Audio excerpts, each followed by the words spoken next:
నమస్తే, welcome to our channel. నేను సౌజన్య.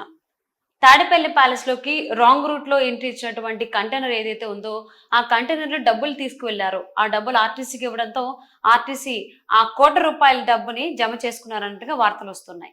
ఈ అంశానికి సంబంధించి మనతో మాట్లాడడానికి, వారి విశ్లేషణని మనతో పంచుకోవడానికి ఈ రోజు మనతో పాటు ఉన్నారు సీనియర్ టీడీపీ లీడర్ ఉప్పల్పాటి శ్రీనివాస్ చౌదరి గారు ఉన్నారు. వారితో మాట్లాడదాం. నమస్కారం చౌదరి గారు. నమస్తే మా సోదరమ్మ గారు. సో ఆంధ్రప్రదేశ్లో ఎక్కడ విన్నా కంటైనర్ ఈ పదమే వినిపిస్తూ ఉంది. సో తెలిసిందే 2 days బ్యాక్ తాడేపల్లి ప్యాలెస్ లోకి కంటైనర్ రాంగ్ రూట్ లో ఎంట్రీ ఇచ్చింది. సో ఎంట్రీ ఇవ్వడమే కాకుండా అది సీసీ ఫుటేజ్ లో ఎక్కడ కనిపించలేదని కూడా అంటున్నారు. బట్ ఆ కంటైనర్ అక్కడి నుంచి ఆర్టీసీ దగ్గరికి వెళ్ళడం జరిగింది. ఆర్టీసీ వాళ్ళు ₹20 కోట్ల జమ చేసుకున్నారు అన్నట్టుగా వార్తలు వస్తూ ఉన్నాయి. సో నిజంగానే ఆ కంటైనర్ అంత డబ్బులు ₹20 కోట్ల తీసుకెళ్లాలంటే కంటైనర్ కంపల్సరీ కావాలి కదా. అన్ని కోట్ల రూపాయలని వైసీపీ వాళ్ళు తాడేపల్లి ప్యాలెస్ నుంచి ఆర్టీసీ వాళ్ళకి ఇచ్చారా అన్నట్టుగా వార్తలు వస్తున్నాయి. వీటిలో ఎంతవరకు వాస్తవం ఉంది, ఏమంటారు? మా సౌజన్య గారు, మొదట మీకు మన వరల్డ్ టీవీ ప్రేక్షకులకి తెలుగుదేశం పార్టీ తరఫున మొదట నమస్కారాలు. నమస్తే. జగన్మోహన్ రెడ్డి గారు ఏ రకంగా సంచలనం సృష్టిస్తారనే దానిపైన రాష్ట్ర ప్రజలకు ఉత్కంఠగా ఉంది. ఈరోజు తాడేపల్లి గెస్ట్ హౌస్ నుంచి ఒక కంటైనర్ దొడ్డిదారిన వచ్చిపోయింది అంటే మీడియా వాళ్ళు చూసి పట్టుకొని ఎందుకు ఈ కంటైనర్ ఇక్కడ వచ్చి అడ్డదారిలో రాంగ్ రూట్ వచ్చిపోతుందని దానిపైన చాలా మంది రీసెర్చ్ చేస్తే మీరు అన్నట్టు ఆర్టీసీకి 20 కోట్లు ఇచ్చారు, వాళ్ళు జమ చేసుకున్నారు. మరి సిద్ధం సభలకు బస్సులు పంపించిన దానికి డబ్బులా, లేదంటే వేరే అక్రమ సంపాదన, లేదంటే ఎవరికైనా తాయిలాలు ఇచ్చారా? సరే, ఇక్కడ 3-4 ప్రశ్నలు చాలా స్పష్టంగా మనకు ఏర్పడుతున్నాయండి. ఒకటి, మనకున్న ఆర్థిక శాఖ నుంచి ఆర్టీసీకి బదలాయింపులు ఉంటాయి. ఆర్టీజీఎస్ ద్వారా కానీ ప్రభుత్వ యొక్క అకౌంట్ల ద్వారా కానీ. లిక్విడ్ మనీ ఎందుకు ఇవ్వాలి? ఒకటి. లిక్విడ్ మనీ 20 కోట్లు ఎందుకు ఇవ్వాలి? 2. 3 GST ఉండదా? 4. 5వ తారీఖు అంటే ప్రతి నెల జీతాలు చెల్లించాల్సిన ఆర్టీసీ వాళ్ళకి 20 కోట్లు ఉన్నటువంటి లిక్విడ్ మనీ ఎందుకు కావాల్సి వచ్చింది? ఈ అనేక రకమైన ప్రశ్నలకు సమాధానం చెప్పాల్సింది తాడేపల్లి గెస్ట్ హౌస్ లో ఉన్నటువంటి జగన్మోహన్ రెడ్డి గారు. ఈరోజు ప్రజల నుంచి కంటైనర్ వచ్చినా భయం పడుతూ ఉంది, లేదంటే ఇంకో చోటి ముద్ర ఎయిర్పోర్ట్ నుంచి ఇంకో కంటైనర్ వచ్చినా భయం పడుతూ ఉంది. రాష్ట్రంలో కంటైనర్లు మా చిత్తూరు జిల్లాలో తిరిగాయి, మీకు తెలుసు అనుకుంటా. కొన్ని 10ల సంఖ్యలో వచ్చి కంటైనర్లు మెడ్రాస్ నుంచి ఎస్ఎఫ్సి గోడౌన్స్ లో ఈ వాచీలు, టోపీలు, వాళ్ళకి కావాల్సిన వస్తువులు, గిఫ్ట్ బాక్సులు ఇవన్నీ కూడా ఎస్ఎఫ్సి గోడౌన్ లో డంప్ చేశారు. దాన్ని మా పార్టీ నాయకులు పట్టుకున్నారు. అంటే ఆంధ్ర రాష్ట్రం అంతా కూడా ఈ కంటైనర్ గోవాలేదో నాకు అర్థం కావట్లే, దీని అనుకున్న మతలబ్ ఏందో నాకు అర్థం కావట్లే. ₹వేల కోట్ల దోచుకొని దాచేసుకొని ఈరోజు ఎన్నికల్లో ఎట్లయినా అడ్డదారిలో గెలవాలని ఆర్టీసీని ముంచారు. అంతెందుకు మా ఆర్టీసీ కాడికే వస్తాను. మళ్ళా ఆర్టీసీలో ఎంప్లాయీస్ రిటైర్డ్ అయ్యారు, వాళ్ళకి ఇంతవరకు పింఛన్ లేదు, వాళ్ళ సెటిల్మెంట్స్ లేవు, వాళ్ళ రిటైర్మెంట్ బెనిఫిట్స్ లేవు. పైగా ప్రభుత్వ ఉద్యోగాలుగా తీసుకున్న ఆర్టీసీ ఎంప్లాయీస్ కి ప్రభుత్వం నుంచి ఇవ్వాలి డిఏలు కూడా లేవు, ప్రమోషన్స్ లేవు. పూర్తి స్థాయిలో ఆర్టీసీని దివాళా తీయించేశారు. కనీసం రిపేర్ చేసుకోవడం డబ్బులు కూడా వాళ్ళ చేతిలో. వాళ్ళ డబ్బులు ఈ రోజు వాడేసుకొని మేము ఆర్టీసీ బస్సులు వాడుకున్నాం కాబట్టి 20 కోట్లు ఇచ్చాం అని చెప్తున్న ప్రభుత్వ వాదనలో పసలేదు. ఎందుకు ఆ మాట అంటానంటే, జగన్మోహన్ రెడ్డి గారు ఎవరు ఆర్టీసీ డబ్బులు ఇవ్వడానికి? ఆర్టీసీ డబ్బులు ఇవ్వాలంటే ఆర్థిక శాఖ ఉంది. ప్రభుత్వం డబ్బులు తీసుకునేది బస్సులు ప్రభుత్వం తీసుకునిందా, జగన్మోహన్ రెడ్డి గారు తీసుకున్నారు? ఇది కూడా ప్రశ్న అయిపోతుంది. ఇప్పుడు జగన్మోహన్ రెడ్డి గారు పర్సనల్ పెళ్లి కార్యక్రమాలు తీసుకోలేదు కదా బస్సులు. ఆయన ప్రభుత్వ కార్యక్రమాలు పెట్టుకున్నాడు, సిద్ధం సభలను లేదంటే కార్యక్రమాలకు, ప్రభుత్వ కార్యక్రమాలకు.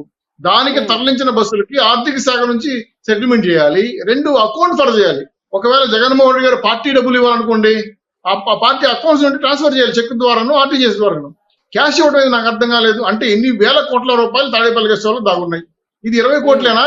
ఇంకా వేల కోట్ల రూపాయలు గెస్ట్ హౌస్ లో దాపెట్టున్నారు. వైట్ హౌస్ లో కానీ, అలాగే లోటస్ ఫండ్ లో కానీ, లేకపోతే విశాఖ ఈ మధ్య కట్టిన కొత్త గెస్ట్ హౌస్ లో కానీ ఇన్ని వేల కోట్ల రూపాయలు, ఇన్ని 100 కోట్ల రూపాయలు ఇప్పుడు మాకు చూద్దా ఉంటే కనపడి ₹100 నోటే ఇన్ని కోట్ల రూపాయలు కంటైనర్ వస్తున్నాయంటే ఆంధ్ర రాష్ట్రాన్ని అమ్మేశారా? ఆంధ్ర రాష్ట్రంలో ఆస్తుల పరిస్థితి పూర్తిగా గొల్లైపోయిందా? అభివృద్ధి లేదా? ఇవన్నీ పరిశీలించిన తర్వాత ఆర్థిక శాఖ నిపుణులు, ఆర్థిక సెక్రటరీ, హోమ్ మినిస్టర్ ఉన్నటువంటి సెక్రటరీ, అలాగే ఆర్థిక లావాదేవీలు చూస్తున్న ప్రిన్సిపల్ సెక్రటరీ, వీళ్ళు ఏమయ్యారమ్మా? ప్రభుత్వం నడుస్తా ఉందా? ప్రభుత్వం ద్వారా ఈ చెల్లింపులు జరుగుతున్నాయా? అసలు 20 కోట్ల రూపాయలు చెల్లించడం ఏంది? మీరు చూడండి, మీరు వెళ్ళండి బ్యాంక్ వెళ్ళి 20,000 రూపాయలు తీసుకోండి, ఎవరు దాన్ని పాన్ కార్డు అడుగుతారు, ఆధార్ కార్డు అడుగుతారు, పాన్ ఆధార్ లింక్ అడుగుతారు. ₹1,00,000 ట్రాన్స్ఫర్ చేయాలంటే కూడా పాన్ ఆధార్ ఇన్షియల్ వేయాలి. అదేవిధంగా మీరు పర్మిషన్ తీసుకోవాలి, పాన్ నెంబర్ ఇంక్లూడ్ చేసి. ₹20 కోట్ల అమాంతంగా లిక్విడ్ ఆర్టీసీకి ఇస్తే ఇది అక్రమ సంపాదన, సక్రమ సంపాదన, ఎందుకు అనాల్సి వచ్చిందంటే ఆర్టీసీ కూడా బస్సులు పంపించుంటే దానికి బిల్లులు రాయాలి, ఆ బిల్లులు కన్సల్టరీ ఫైనాన్స్ సెక్రటరీ పంపించాలి, ఫైనాన్స్ సెక్రటరీ ప్రిన్సిపల్ సెక్రటరీ పంపించాలి, ప్రిన్సిపల్ సెక్రటరీ హోమ్ మినిస్టర్ తీసుకెళ్లి అప్రూవల్ చేసుకొని పెద్ద అమౌంట్ అయితే క్యాబినెట్ కూర్చొని అలికేట్ చేయాలి ఫండ్. ఇంత డబ్బులు మేము వాడుకున్నాం కాబట్టి ప్రభుత్వ బడ్జెట్ నుంచి 20 కోట్ల రూపాయలు ఆర్టీజీఎస్ లోనో చెక్ ద్వారానో మేము ట్రాన్స్ఫర్ చేస్తామని చెప్పి క్యాబినెట్ ఆమోదం చెందాలి. ఆమోదం చెందిన తర్వాత దాన్ని మళ్ళా ఫైనాన్స్ సెక్రటరీ ఫీజులు వేస్తే, ప్రిన్సిపల్ సెక్రటరీ ఆర్డర్ వేస్తే కింద ఉన్న ఎఫ్ఎన్సీ వాళ్ళు పాస్ చేసి చెక్ పంపిస్తారు ఆర్టీసీ వాళ్ళకి. ఇంత ప్రాసెస్ జరగాల్సిన ఈ అమౌంట్ తాడేపల్లి గెస్ట్ హౌస్ దొడిదారణ వచ్చి డబ్బులు తీసుకెళ్ళిపోమంటే నాకు తెలిసి ఇదేదో పెద్ద ప్రమాదకరమైన అంశాలు కనపడతా ఉన్నాయి. ఆర్టీసీకి డబ్బులే పోయాయా, ఇంకేమైనా పోయాయా అది కూడా అనుమానం కలుగుతాను. ఎందుకంటే ఆర్టీసీ డబ్బులు పోతే సంతోషమే, ఇంకేమన్నా పోతే ప్రమాదమే. ఇటువంటి సిచ్యువేషన్ లో రాష్ట్ర పరిస్థితుల్లో కంటైనర్ల యాత్రలు చూస్తా ఉంటే ఎక్కడ చూసినా కంటైనర్ల గోల, ఏ మూల చూసినా కంటైనర్ల వ్యవహారం. ఒక పక్క గిఫ్ట్లు, ఇంకో పక్క మద్యం, ఇంకో పక్క డబ్బులు, ఇంకో పక్క ప్రచార సామగ్రి. ఈ గోల ఏంటో నాకు అర్థం కావడం లేదు. ఇవన్నీ జరుగుతా ఉంటే ఎలక్షన్ కమిషన్ గాడులు కాస్తుందా నాకు క్వశ్చన్. ఎలక్షన్ కమిషన్ ఉందా అసలు? ప్రశ్నిస్తున్నారా?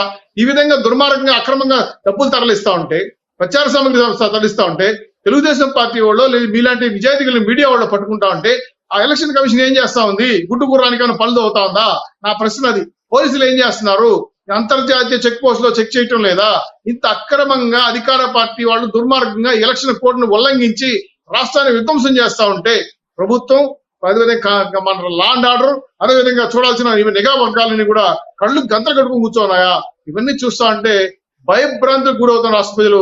రేపు ఎన్నికలు కూడా ఇదే విధంగా జరిగితే, ఇటువంటి దుర్మార్గంగా రిగింగ్ చేయడం మొదలు పెడితే, మీరు డబ్బులు పంచి గిఫ్ట్లు ఇచ్చి కొంతమంది వేరే రాష్ట్రం నుంచో లేదా పరాయి రాష్ట్రం నుంచో కొంతమంది తీసుకొచ్చి దొంగ ఓట్లు వేయించుకున్నా, దౌర్జన్యం చేసినా, దుర్మార్గం చేసినా భద్రత ఎక్కడ ఉందో నాకు అర్థం కాలేదు. రెండు, అంత డబ్బులు నిజంగా పోతుంటే ఆర్టీసీ బస్సుకి, ఆర్టీసీ డిపోకి కాపలా ఏది?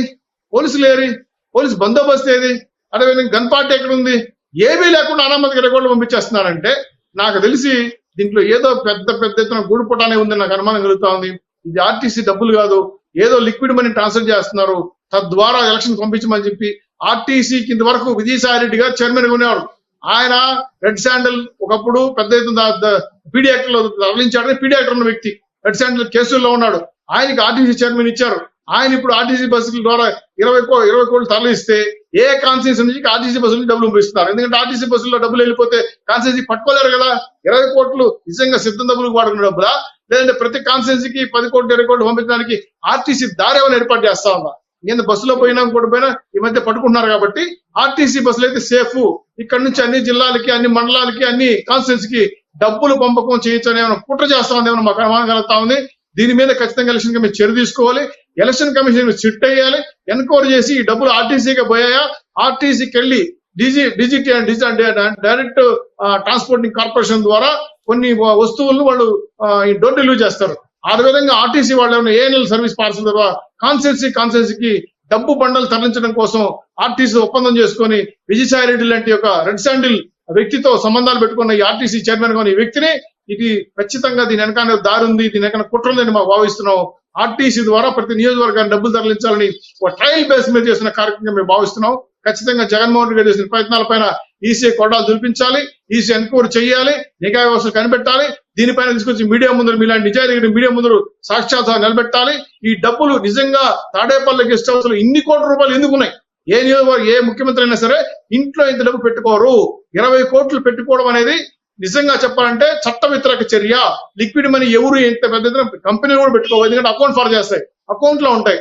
అనామతక లెక్కలో లేని డబ్బులు 20 కోట్ల రూపాయలు తాడేపల్లి నుంచి గెస్ట్ హౌస్ పోయిందంటే is a biggest crime of economy terrorism అంటారు దీన్ని. ఎకనామికల్ టెర్రరిజం గా మారుతా ఉంది. ఈ విధంగా ఆర్థిక లాభాలు చేయడం అనేది ప్రభుత్వ పరంగా నేరం. దీని మీద కేంద్ర హోంశాఖే కాదు, ఆర్థిక శాఖ వాళ్ళు కూడా లెక్కలు అడగాల్సిన అవసరం ఉంది. ఎక్కడి నుంచి 20 కోట్ల రూపాయలు ట్రాన్స్ఫర్ అయింది? ఈ లిక్విడ్ మనీ యాడ్ నుంచి వచ్చింది? ఈ లిక్విడ్ మనీ ఇవ్వడానికి ఆర్టీసీ వాళ్ళకి ఏ రకంగా ఇస్తున్నారు? ఏ డినామినేషన్ 500 నోట్ల లేదా ఇంక వేరే నోట్లు తీసుకొచ్చి ఇస్తున్నారా? అనేక రకాల అంశాలపైన అనుమానాలు తీర్చాల్సిన బాధ్యత రాష్ట్ర ప్రభుత్వం మీద ఉంది, కేంద్ర ఫైనాన్స్ సెక్రటరీ మీద ఉంది. తక్షణమే ఎలక్షన్ కమిషన్ దీన్ని చర్య తీసుకోకపోతే ఖచ్చితంగా ఆర్టీసీ బస్సుల ద్వారా నియోజకవర్గాల వారీగా డబ్బులు పంపిణీ చేసి వాళ్ళు ఎవరైతే నిలబడ్డారో వాళ్ళకి అందజేసి వాళ్ళ ద్వారా డబ్బులు పంచేదానికి ఏర్పాట్లు చేస్తున్నారేమో అనే పెద్ద కుట్ర జరుగుతుందని అనుమానం మాకుంది. ఇంక ఏమాత్రం ఆలస్యం చేయకుండా వెంటనే దీన్ని చర్య తీసుకోకపోతే మాత్రం అది సిద్ధం సభలకు సంబంధించి ప్యాంట్రీవి అందులో తరలిస్తున్నామండి జగన్మోహన్ రెడ్డి గారి గురించి అన్నారు. అవును. ఇప్పుడు ఏమో తీరా చూస్తే తెల్లారేసరికి 20 కోట్ల రూపాయలు ఆర్టీసీ జమ చేసుకుంది, అది కంటైనర్ లోనే తీసుకెళ్లారు అన్నట్టుగా వార్తలు వస్తున్నాయి. మరి చూద్దామండి, దీనికి సంబంధించి పూర్తి వివరాలు ఇంకా మనకు తెలియాల్సి ఉంది.